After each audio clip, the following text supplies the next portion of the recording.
কসবা টিভির পক্ষ থেকে আপনাদেরকে স্বাগতম। শিরোনাম নিয়ে সাথে আছি আমি শারমিন আক্তার। বিনোদনের জায়গা না থাকায় কসবা রেল স্টেশন এখন একমাত্র আশা ভরসার স্থল। তথ্যচিত্রে তানভীর আলম ঢালি।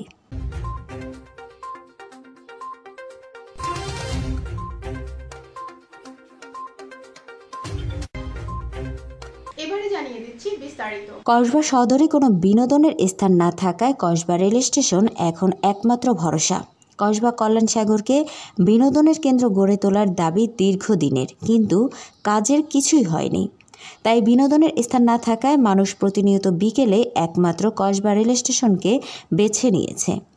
তরুণ তরুণী, বয়োজ্যেষ্ঠ সহ বিভিন্ন শ্রেণী পেশার মানুষ এখন কসবা রেল স্টেশনকে বিনোদন কেন্দ্র হিসাবে নিয়েছেন। প্রতিদিন বিকেলে কসবা রেল স্টেশনের বিভিন্ন স্থানে মানুষের একটা উৎসব মুখর অবস্থা বিরাজ করছে। কসবা রেলওয়ে স্টেশনে বিকেল গুনিয়ে সন্ধ্যায় প্রাকৃতিক আলোর দৃষ্টি বিনোদন প্রেমিকদেরকে মনোমুগ্ধ করে তোলে বলে জানান স্থানীয়দের দাবি। কসবা কল্যাণ সাগরকে বিনোদন কেন্দ্র করা হলে মানুষের জীবনের ঝুঁকি নিয়ে রেল স্টেশনে আড্ডা মারার স্থল হতো না। আইনমন্ত্রীর কাছে কসবা কল্যাণ সাগরকে বিনোদন কেন্দ্র করার দাবি জানান।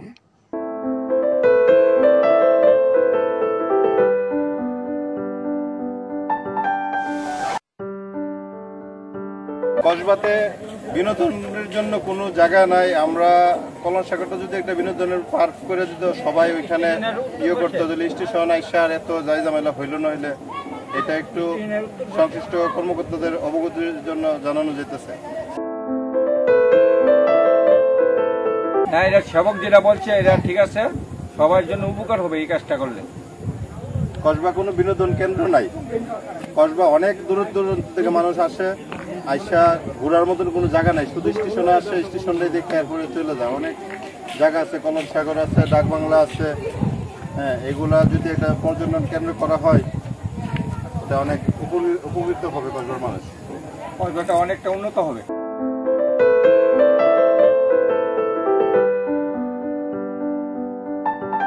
এই দাবি আমাদের কল্যাণ সাগরটাকে একটা পর্যটকের জন্য খুব সুন্দর করে যেমন একটা পার্কের মতন করে দেয়, এটা আমাদের সবার দাবি, কসবাবাসীর দাবি।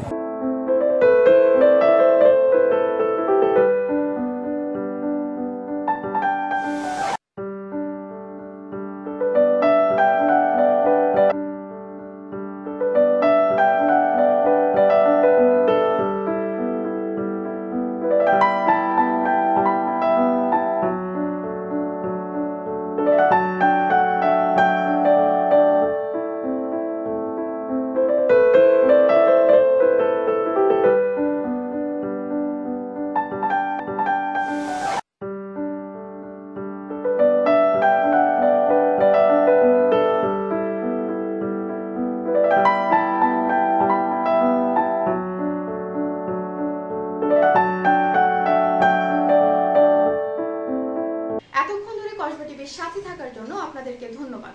কসবা টিভিকে লাইক, শেয়ার এবং সাবস্ক্রাইব করে পাশে থাকুন। আল্লাহ হাফেজ।